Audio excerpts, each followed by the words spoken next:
such a divine loving grace, A.C. Bhaktivedanta Swami Srila Prabhupada Ki Jai, Ananta Kota Vaishnava Vrinda Ki Jai, Namacharya Sahila Sadhu Ki Jai, Shri Gaur Shri Krishna Chaitanya Prabhu Nityananda Shri Advaita Gadadhar Gaur Bhaktavinda Ki Jai, the Lord of Premanande, all glories to Samudivati, all glories to Samudivati, all glories to Samudivati, all glories to Shri Guru, all glories to Shri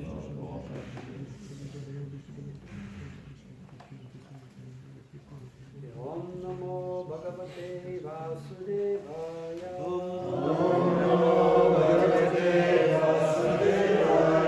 Om Namo Bhagavate Vasudevaya.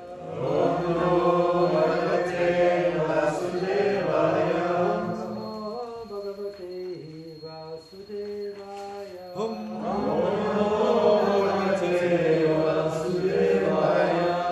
Hare Krishna. So we're continuing to read from the Srimad Bhagavatam, Canto 9, Chapter 14, entitled King Pururava, enchanted by Urvasi. Can I quickly ask a question? Yeah. Microphone.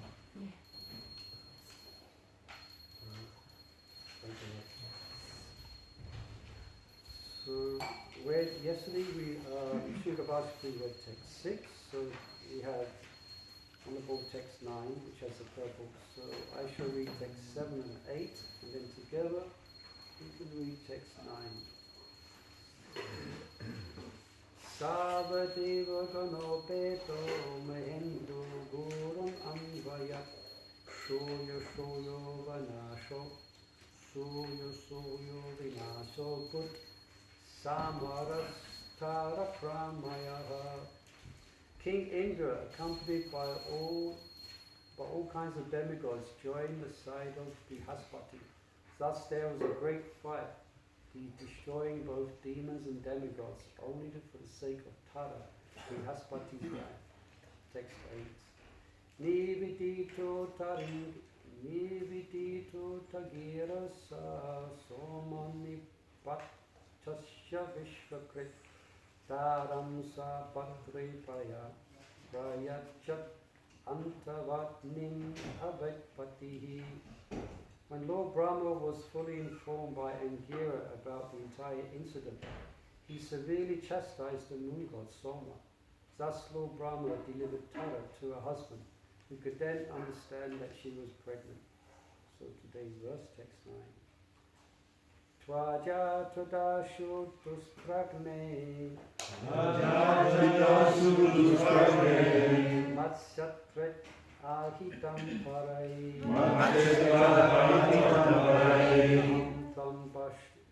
Naham trambasham Naham tvatpashama satkuyam Sriyam santanike sati Tvaja tvaja sutus pragne Setvat ahitam parai Naham tvam bashma satkuyam Sriyam santanike sati Tvaja tvaja sutus pragne Setvat ahitam parai Naham tvam bashma satkuyam Sriyam santanike sati Tvaja tvaja sutus pragne Setvat ahitam parai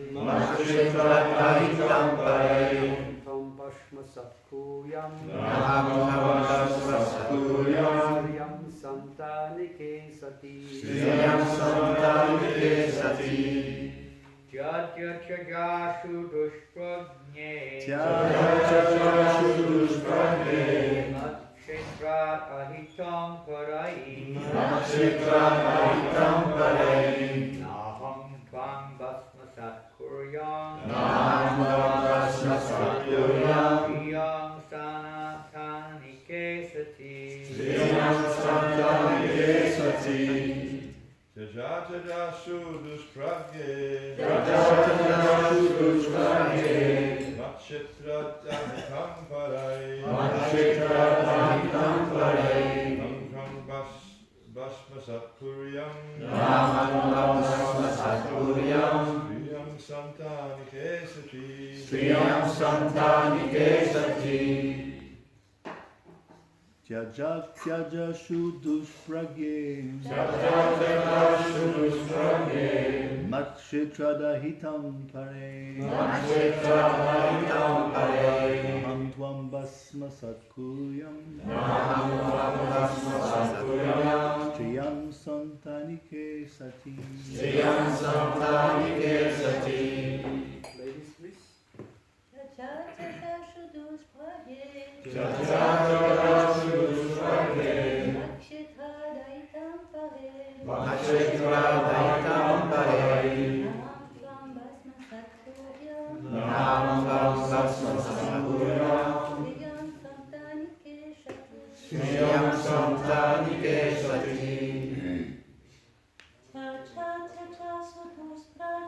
Jajata Sudushpragye. Matshetra Daitam Pare. Namam Basma Satpuryam. Striyam Santanike Sati. Jajata Sudushpragye. Matshetra Daitam Pare. Namam Basma Satpuryam. Striyam Santanike Sati.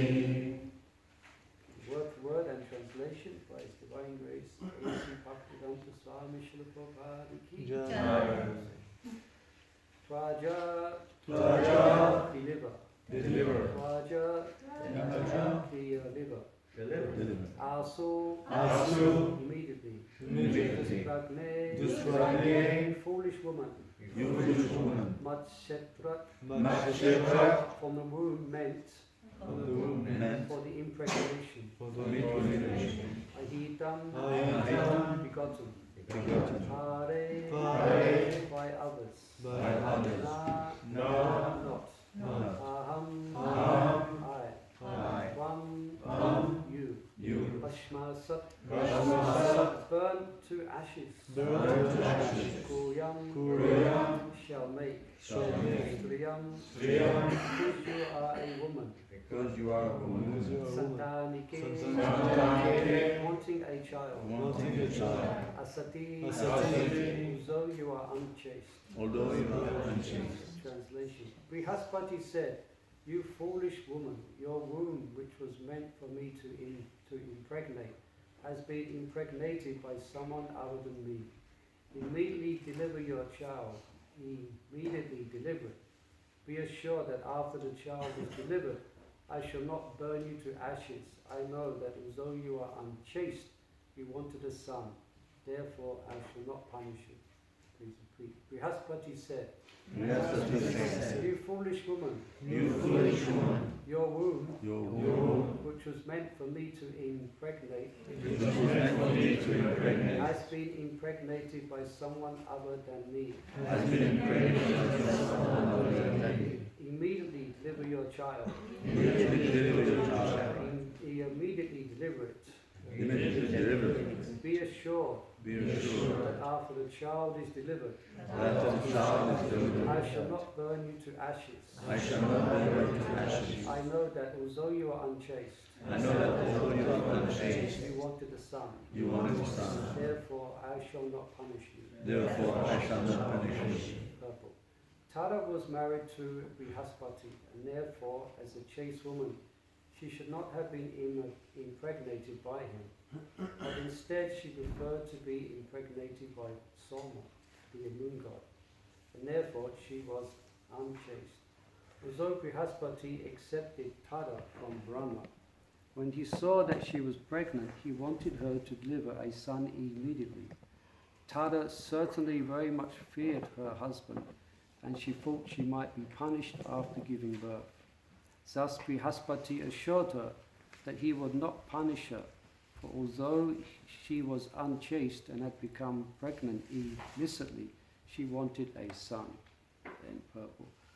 Om Gana Timarandasya Gananjana Salakaya Chakshum Militam Yena Tasmai Shri Gurave Namaha Jaya Sri Krishna Chaitanya Prabhu Nityananda Shri Advaita Gadadhara Shri Vasari Gaura Bhaktavinda Hare Krishna Krishna Krishna Hare Hare Hare Rama Rama Rama Hare Hare Nama Om Vishnu Padaya Krishna Pastaya Bhutale Shrimati Bhakti Vedanti Swaminati Namne Namaste Saraswati Devi Gauravani Pachaline Nivasesha Sarvadi Pashtakara Satanam Jai Shri Prabhupada Ki Jai. Hare Krishna. First I'll beg permission from all the senior devotees here, Maharaj and all other Prabhupada disciples.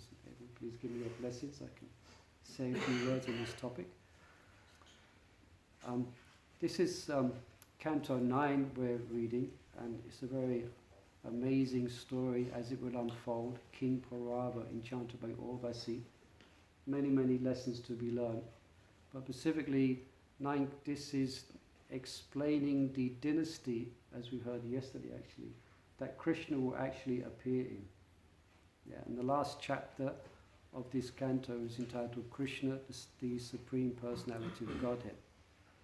And the descriptions can often be difficult for us to fully understand or to fully comprehend what's going on, because it's described here, these are superior beings to those found on planet Earth. But actually we're seeing, and as described also in the Bhagavad Gita, that the heavenly planets, many persons read the Vedas and they study the Vedas, and the whole goal is to attain the heavenly planets. Imam Pushpatam Bhajam Bhagavatam Diva Pashtitaha. It is Krishna explains this to Arjuna in the second chapter of the Bhagavad Gita. But those are desirous of wealth, strength, or position in the material world, they will follow the Veda. And specifically, if you was to read the Vedas will more or less describe fruitive, or Karma Kanda describes fruitive activities for attaining the heavenly realms. Sometimes it's described there in Imam Pushpatam Bhajan. These are the flowery words of the Vedas. So if one was to study the Vedas without someone who knows the purpose behind the Vedas, and Krishna explains to Arjuna in the Bhagavad Gita, as he explains, don't be allured by the temporary allurements of the Vedas. Just rise above the Vedas and be situated in the self. So, and also it's interesting that Krishna also tries to inspire Arjuna to fight, and he describes that for Kshatriya, one who fights, then if they win, then they enjoy the earthly realm.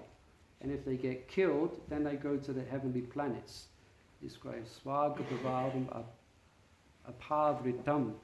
So this good that the doors of the heavens become open for a Kshatriya who engages in a religious war. Yeah. A war which is based on religious principles, which was the Battle of Kurukshetra. They attain the heavenly realms. But here, here we can also, what we're reading here is very much what we see is going, which is more or less the material world. Here we see activities of illicit activities or undharmic activities. Yeah, and this is in the heavenly realms. But there's a difference. In the heavenly realms, then, well, for instance, here we don't hear any description of Varna Shankara. Yeah. Here there's a divine purpose behind this, but from our perspective, it seems irreligious. And in one sense it is, because it's been described, his wife has been described as being unchaste. But as was mentioned, there is a divine purpose and why this dynasty is actually being explained, because Krishna is going to take birth. So, therefore, it's in the Srimad Bhagavatam. So, why are these activities in the Srimad Bhagavatam? Well, that's because Krishna is going to appear in this particular dynasty. And the same way, why are we interested in the Bhagavad Gita? Or why are we interested in the Battle of Kurukshetra? Because Krishna is present. If Krishna wasn't present on the battlefield of Kurukshetra, we would have no interest. But we see that because Krishna is present, then we take great interest in all the details of the battle of Kurukshetra, the war, and there's a wonderful series of talks that Chanya Chuang gives. It's called the 18 Days, and he describes all the sequences of the fight over the 18 days. And it's very fascinating. Those who read the Mahabharata, all the battle sequences in the 18 days, I mean, myself, I find it very exciting to read. But that's because Krishna is present. But if Krishna was not present, we would have no interest. And that's why these subjects are being described, because Krishna is going to take birth in a dynasty of the moon god. So it's of interest to us. So we also get an insight into the real nature of the heavenly realms. That it's subject to envy. People that here we're hearing about pride, envy, and lust. Yeah. So that's why also Krishna in Bhagavad Gita, in chapter 8, attaining the supreme. Although he spoke of the heavenly planets, Krishna's urging us or urging Arjuna not to be distracted by the opulences of the heavenly realm. And I think Prabhupada said as well that my followers, one problem with my followers is they want to attain the heavenly realms. Yeah? But the heavenly realms, compared to the spiritual world, is all temporary.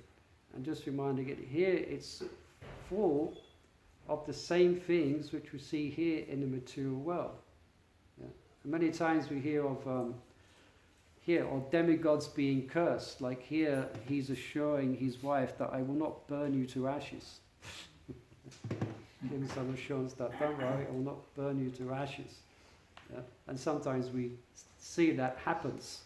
Yeah? And we see sometimes there's wars between the demons and the demigods. So it's not always a cushy situation. Anything could happen at any time. So even if you follow all the Vedic rituals and you follow all the rules and regulations, which is very rare this day, to actually have the knowledge or the purity to follow all the Karma Kanda section of the Vedas, if you go to the heavens, you're going to... There's a good chance, well, if you go to the heavens, as you described, also Krishna's God, then you just come back down again after, if you haven't been cursed or you don't lose your position, at the end of your enjoyment in heaven, you're going to come back down again to the place of Mrityaloka, the place of birth and death. Yeah, that's what also Krishna mentions in Srimad Bhagavatam, that later on in Srimad Bhagavatam, that someone who is Kovida, someone who is intelligent, they set their eyes on that which is not achievable by wandering from the topmost planet down to the Brahmaloka, down to the bottom planet. Yeah. And what's that? That's the spiritual realm, and that's Vaikuntha. In the spiritual realm, then you're not going to hear exactly these same descriptions. You're not going to hear the same descriptions here. Yeah. But the heavenly realms, yeah, that's what Apavaditam, Krishna explains to Arjuna. He's inspiring you, please fight, because it opens up the doors to heaven. Yeah? But the heavenly realms is not it is a temporary place. This whole material cosmic manifestation is a temporary place. Yeah. But again, back to this point, how Krishna's present in this dynasty makes it of interest to us. Also, we don't have much interest in the First or Second World War, all the details of what's going on there. And we're trying as much as possible not to be interested in the present war between Ukraine and Russia. But, I remember at one time I was staying with a family friend because my mother was sick. she was in the last days, so I was staying with my mother and I was looking after her in her last days. She had cancer. And then I was staying with a relative, and he was fascinated with the First and Second World War. So I was trying to be polite and trying my best to be polite and to mix in as best I could without seeming too strange to them. So then he would get out show all these magazines of the First and Second World War and show all these videos. I had to make out I was interested. In one sense, it's better just sitting there in front of a mindless television. At least so I had to make out I was interested, but it's so mundane. It's so there's nothing there. It's just all about the material world. So, but what's very interesting here, also to understand, in the heavenly realms, they're of a superior. In one sense, they're superior to those within the earthly realms. But the residents of the heavenly planets, as we also know, they are somewhat aware of their predicament. So therefore, it's described in Srimad Bhagavatam that they actually pray to take birth in the earthly realm. Because in the earthly realm, persons here are subject to Adibhautik, Adhyatmic and Adidevic to a very, very intense degree. So therefore it causes a really intense hankering to understand, a really intense hankering for Krishna, ultimately. But interestingly, in the heavenly planets, they are not subject to the same reactions as in the earthly realm. But that's why, again, they haven't been described as Varna Shankara has not been described.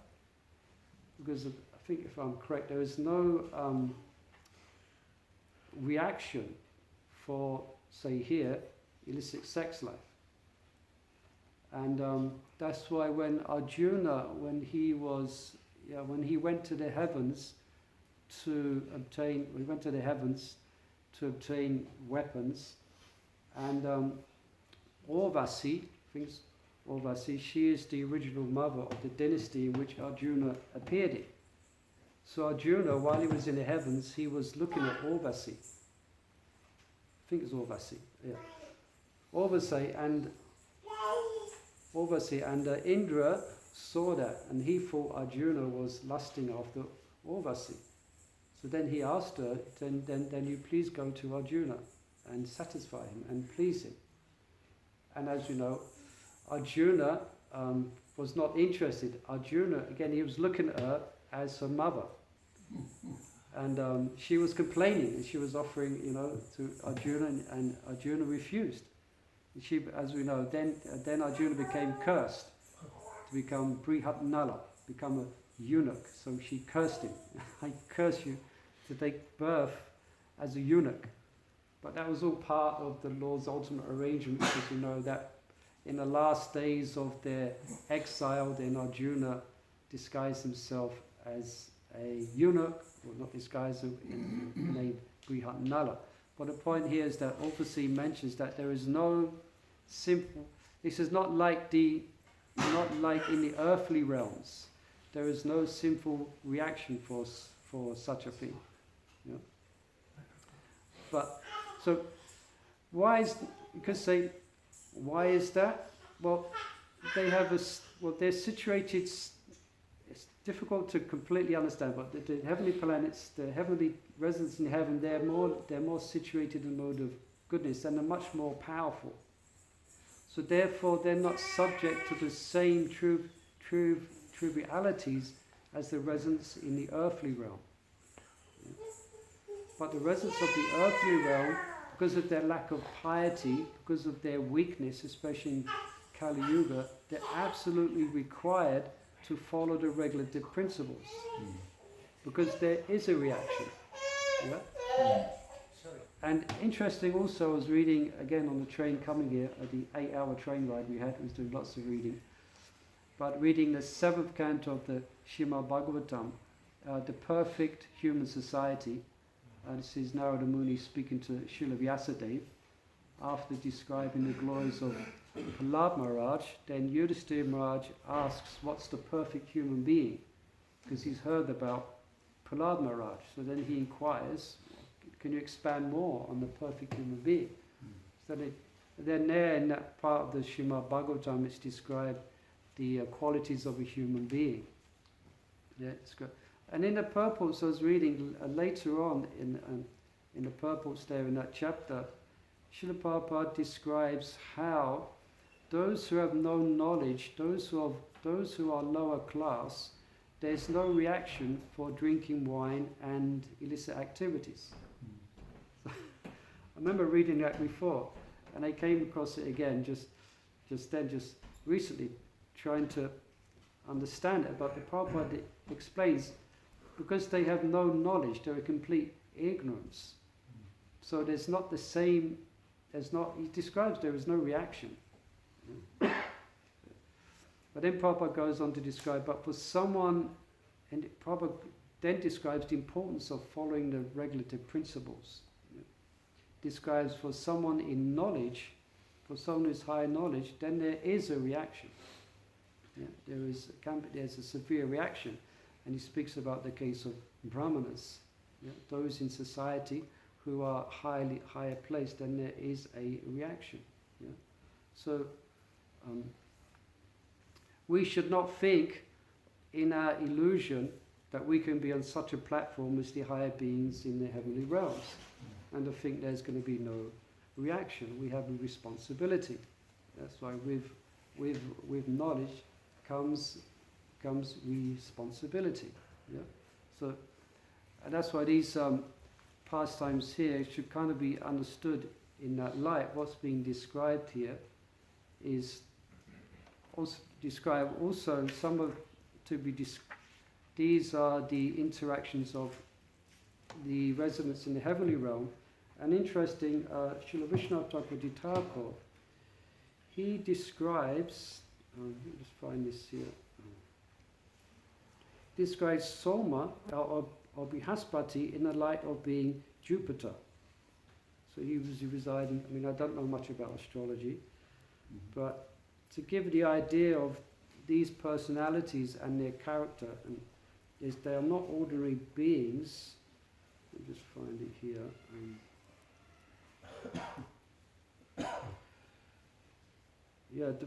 The 14th chapter describes how Buddha, Mercury, was born by how Buddha, Mercury, so this is the sun that's born, and interestingly, again highlighting the position of the heavenly realms, they again start fighting over Buddha, the sun, because he was a glorious sun, he was glowing like gold and very, very intelligent.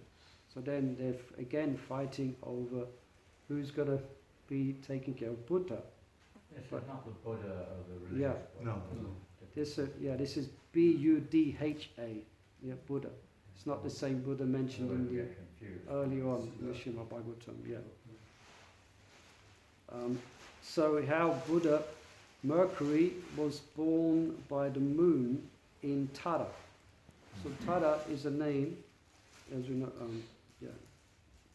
Tara is the name of the wife of Brihaspati, who they was fighting over. Tara.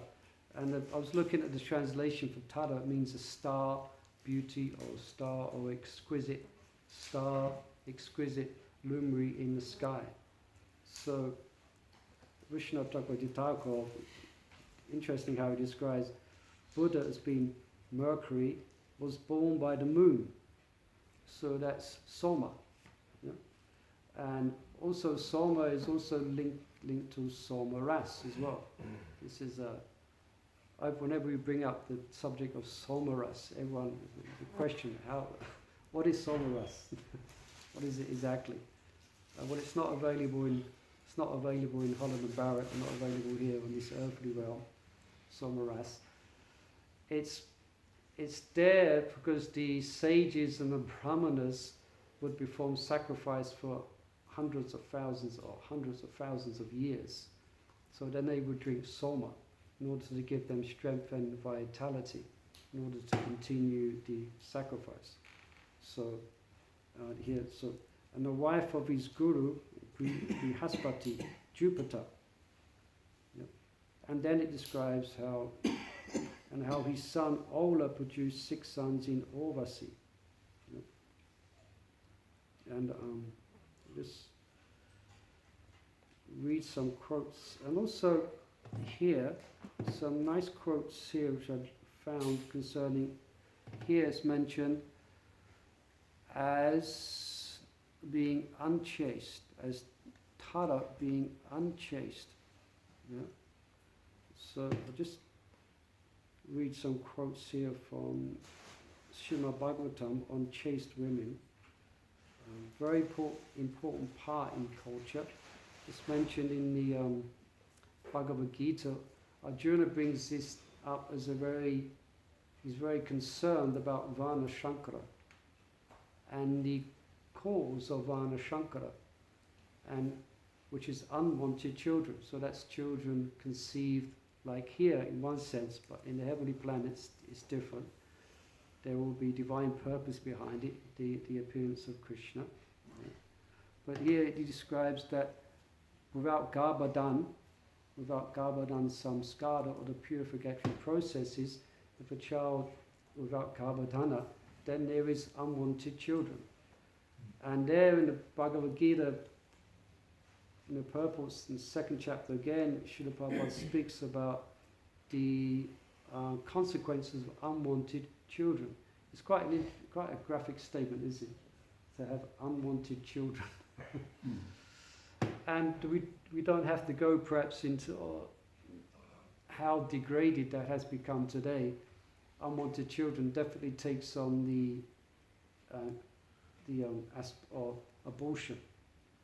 I mean, I've read recently I read how many abortions there are in 1 year, and it's actually something like 14 million. Over 40. 40 million. More than 40. More than 40 million. That's legal. Yeah. More than 40 million. That's legal. So more than 40, and also the amount of animals slaughtered each year. I think it's more than that. Millions. 8 billion. 8 a day. A day. 8 billion animals a day are slaughtered. Yeah. So can we be surprised at what's going on within what's going on in the world? All those sinful, all those reactions. Yeah. So this unwanted population, Varna The amount Shankara. of abortions is almost the same as actual birth. It's not that much different. And today there's lots. For us it's abominable. There's no discussion for us whether it's right or wrong, is it? It's like no discussion for us whether there's such a thing as reincarnation. But you see, there's protests going on, anti-abortion, pro-abortion, and I think in America recently they changed the law where abortion was considered to be outlawed. Is it? Yes. Yeah. There's a whole wave of protest against it.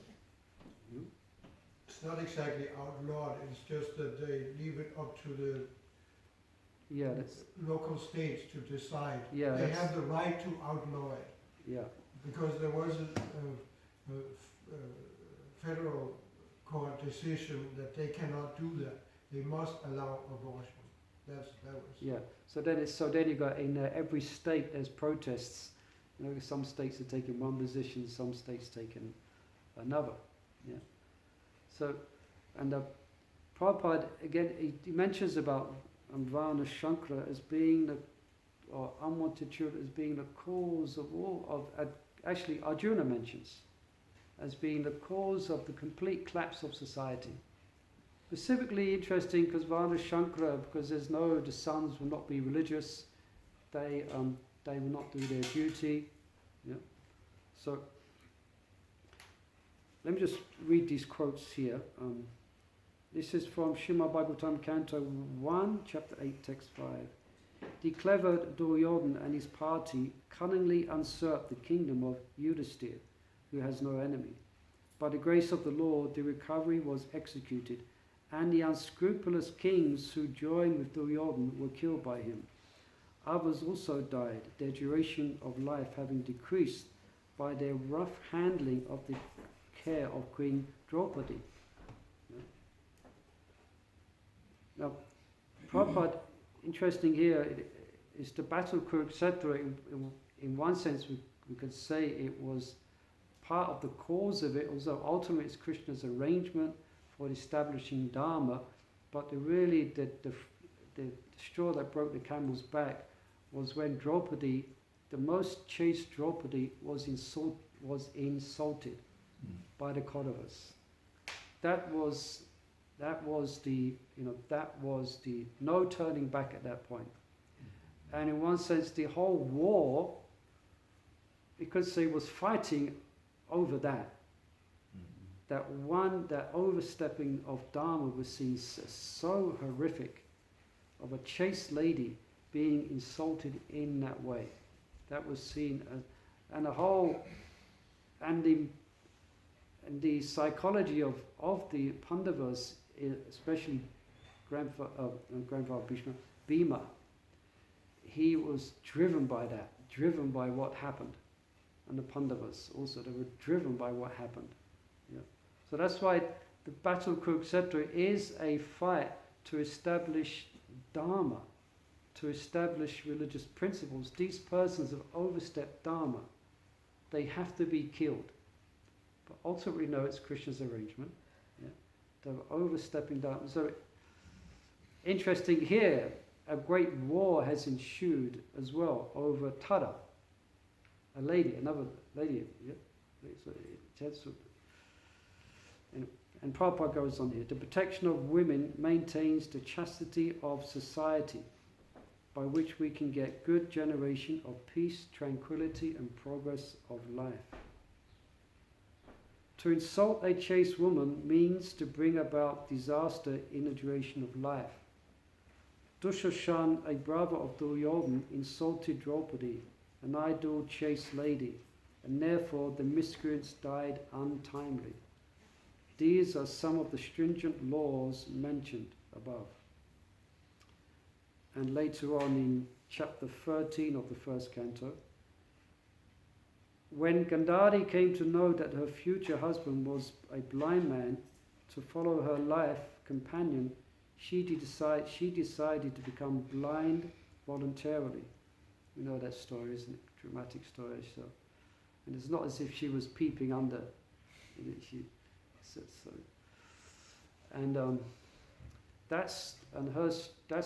She had, from that vow, she became, she was already very powerful. From that vow, she became very, very powerful. And that's what, at the end of, not because she was blind, but because she had taken that vow to follow her husband, to not be seen as superior to her husband. Yeah? So that, and from that following of Dharma, she became very, very powerful. Yeah? And we can see today that persons in general, persons do not follow any Dharma. They do not follow any principles. They live very whimsical lives, very unchaste and whimsical lives. So therefore, person's character often can be very, they're actually affected, they become very weak. Yeah? They have no wisdom, become very weak. Sometimes persons misunderstand, or they think they can, by engaging in illicit activities, they have no knowledge of the principles. By engaging in these activities, then they do not understand or do not appreciate that they cannot be happy after that point. Yeah? For instance, if a man has a connection with a lady and he leaves her forlorn, so to speak, and he doesn't accept the responsibility of also raising a child, and that's what Prabhupada also had in kind of issue with that when sometimes he was challenged with being women's liberation. Of course, we're into women's liberation. We're into everyone's liberation. The idea of women's liberation means to be independent. And Prabhupada brilliantly how he analysed and he described. Prabhupada wasn't shy of speaking in front of reporters at this point. He says so-called women liberation So the lady gets pregnant and the man goes away, and then the lady is dependent upon the government for her subsistence. So where is the independence? She is dependent. Yeah? And so, again, about this point of unscrupulous men, then what happened there, because it's a sinful activity, then there will be a shadow, the karma of that will actually shadow their life, will shadow them for the rest of their life. But of course, persons, they're like, Wilkins says, persons are more like animals. Yeah? In other words, they're not really going to experience any true happiness, no matter what they do. Yeah? In other words, they cannot get away from the laws of Dharma, from the laws of the karmic laws. Yeah? But people in modern materialistic society, they haven't even heard of the word Dharma, let alone follow Dharma. Most people. There are some people, having said that actually, there are some people who are living in a mode of goodness, and they function within a marriage. I mean, that's still to some degree there. Yeah? But people in general, they're, again, just like animals. They have no regard to Dharma, no, like, the mood is to be as irreligious, to be as irreligious as you can. And the more irreligious you are, then the more you're glorified. I remember that was the, when we was at school, that was the thing to do. Anything that the teachers say, you do the opposite. If they say, especially, you can't smoke until you're 16. So great, we better smoke before we reach 16. And I don't want to go into more detail of obvious activities. To do it before it's against, before the law allows you. Yeah. But I remember when I was when I first read the Ramayana, I was so struck by the character of Lord Ramachandra, how virtuous he was, how dharmic he was, how honest he was. That when I read that, I thought, wow, I really want to be like that. I really would like to be like that. You know? And as we know, that's what people, especially in India, young children will be brought up hearing the Mahabharata and the Ramayana. So this is inspiring. Yeah? But today, persons, they aspire, and we'll go into detail, to follow the path of very demonic persons, very degraded persons. So, is there any questions or comments on these points? Yes, Maharaj, please, or corrections? Or Now, maybe clarification. yeah, please. If I'm not mistaken, you did say somewhere during the earlier part of your talk, but thank you for the talk, that you said something about uncivilized human beings are not responsible. They drink liquor and so on. But so what are we? Is the whole society today in that category? You're describing as below the animals at the end there. So are they responsible for what they're doing or not? That's the question perhaps I bring up here for discussion. Because Prabhupada says quite clearly, those lower class people are not subject, they're not subject to reaction because they're like animals. But then Prabhupada, he does then speak about the subject because of being in knowledge, someone who's higher placed, then there is a reaction. Better not to be in knowledge. I just thought of this just before I came over, and I've tried to find it, the quote. Anybody else can give their learned opinion on this. But they do get a hangover. That they cannot escape. Yeah, that's a good point. There is some reaction just by the nature of it. Yes, you can help us with this. Yeah, I can see that they live a hellish life, so it's a reaction. There is no point in life when we live in like this. They think you live a hellish life. Yeah. I understood. So you could say, based on that's why I mentioned that, like animals, they don't know. They're getting so many reactions. They're living such a degraded life that such a thing makes no difference to them. They're already in hell. They're already in it. So how worse can it get? Yeah. Yes. For example, the sage who meets the 4 types of persons in society. Yeah. You're already in hell. Yeah. You see. Yes. Well, the reaction is they go down. After next life, they go down. According to Gita, they have a low type of ignorance, type of mentality, so they go down. So they take birth in lower forms of life. This is the reaction. So what does it mean then? They don't get any reaction for drinking liquor and performing any illicit activity. What does it mean? Don't. Well, they go down next life. Yeah, but that's a reaction, isn't it? Perhaps. They carry on like the demigods or something. Yeah. Now, in regard to the other way around, thank you for your class, Prabhu. You know, the fact that the demigods do not incur anything. Yeah. There's a very famous verse spoken by Shukdev Goswami, 10:33:29. It goes, I don't know it by heart, sorry. Dharma vyatikramo drishta ishvaranam cha sahasam tejiyasam na doshaya vanesava bujo yata.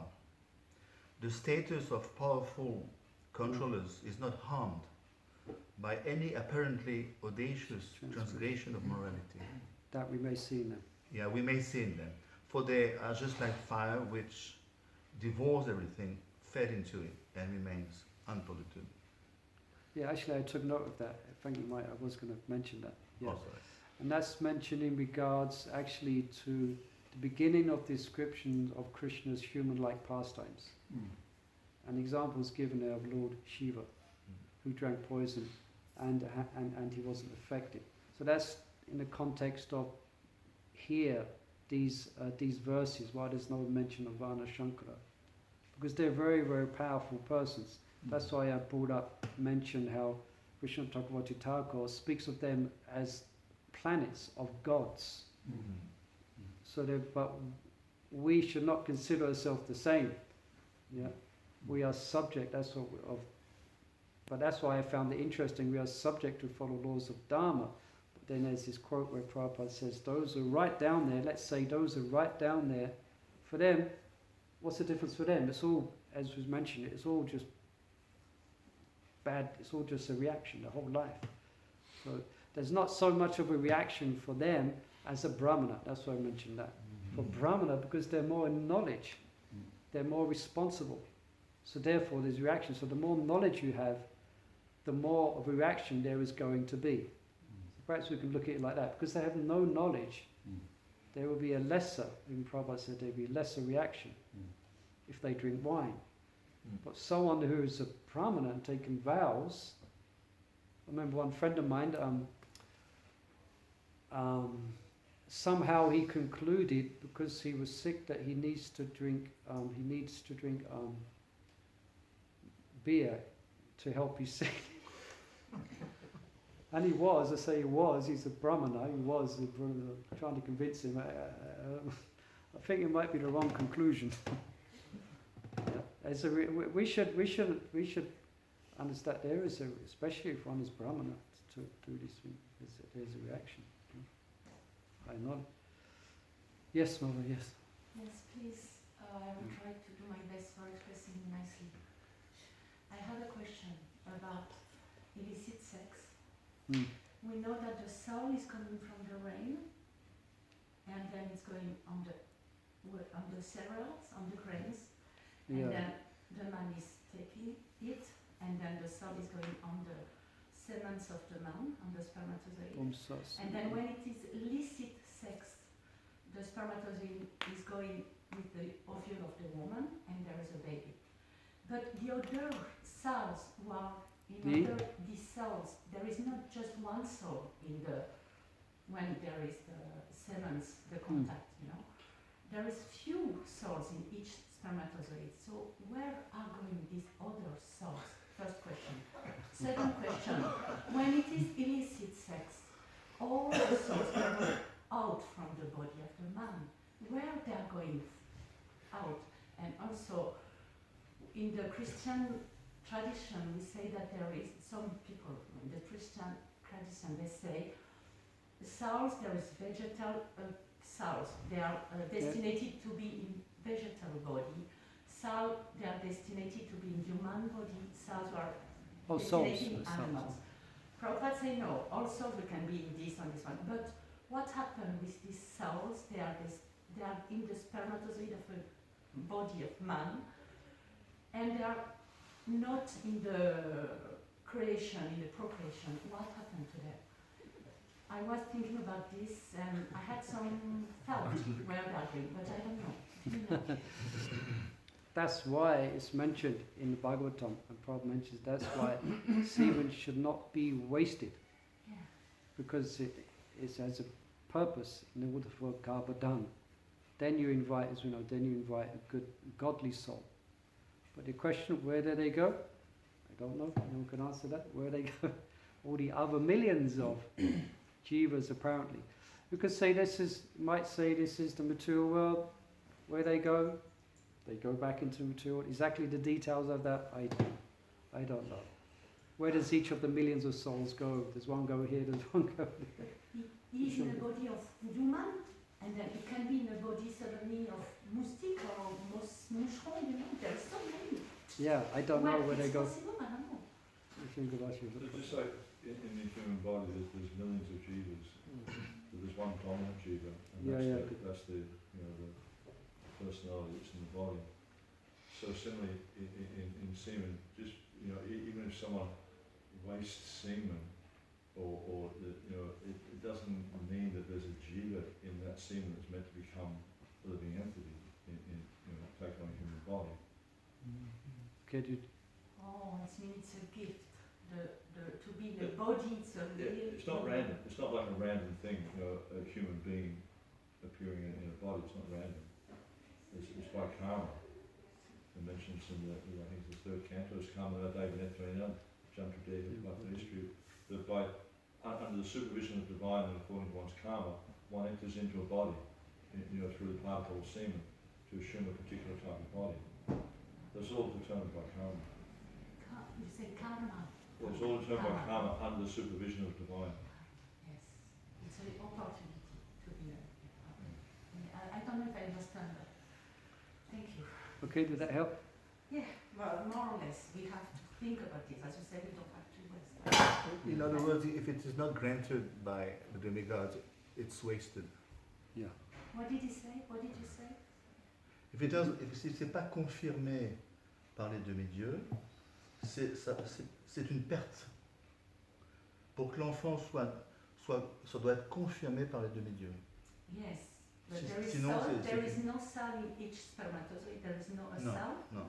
Because they are alive. They're in the course. Soul is in every cell. Prabhupada made that quite clear. There are souls in every cell. They're not yet evolved to take a particular body more than a cell, which only lasts a little time. That's their body. That's their body. The cell is their particular body, it's almost dormant. They're not eligible yet to receive. Amongst them, there'll be one soul who is. There are souls in every cell. Yeah, I have another thing to say about what Maharaj said. Now, also you speak about the regulative principle. Yes. And as you say, Krishna is supervising everything. As Maharaj said now. Krishna is Supervising everything. Supervising everything that it's the karma, as say the devotee, like this. And but we have the responsibility not to say, oh, it's the karma, no problem, I can abort, I can whatever, it was the destiny of this child, of this son, or whatever, no, I can waste, it's not my problem, it's karma, Krishna is controlling, no. And in about this, Prabhupada said, that spoke about freedom. I read this in the Bhagavatam, he said, the principle of freedom. Regulative principles of freedom. Speaking about regulative principle, it's freedom, principle of freedom. So it's really nice. When we are regulative, when we are following the best we can, the regulative principle, we can feel free because it's principle of freedom. Prabhupada said this. It's very beautiful. Isn't it? Yeah. So in other words, we should take control of our senses, and that's real freedom. As misunderstood in modern day society, that whatever your senses tell you to do, you do. Yeah, and that's bondage. So thank you for bringing that out. So these regulative principles lead to freedom.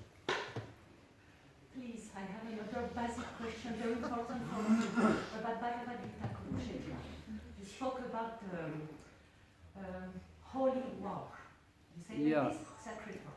So it's very difficult for me to, because I don't understand deeply this point, that you have, for example, many people of other tradition. We can speak about the sacred war in the Quran. They say, I don't know, I don't remember the name at this moment, but so everyone can say it is a holy war. Somebody can say. You said Krishna was there because Krishna is there. We have interest on this war, but it's difficult for me. If somebody who has faith, who have love for Allah, and he say this is a sacred war, and you say yes, but it's not the same because Krishna is a sacred war, but it's different, etc. How do you answer to this? How can I understand this? Because I don't really understand. For those who like to go, you can. The class will be finished. What did you say? We are going a little over time. Yeah. But sorry, we could. I mean, I haven't answered it, but we could. I could speak after this, so we'll stop class here. Kantaraj Srimad Bhagavatam ki jai, Prabhupada ki jai, Gaur Premanandi. Manohara Prabhu ki Jai.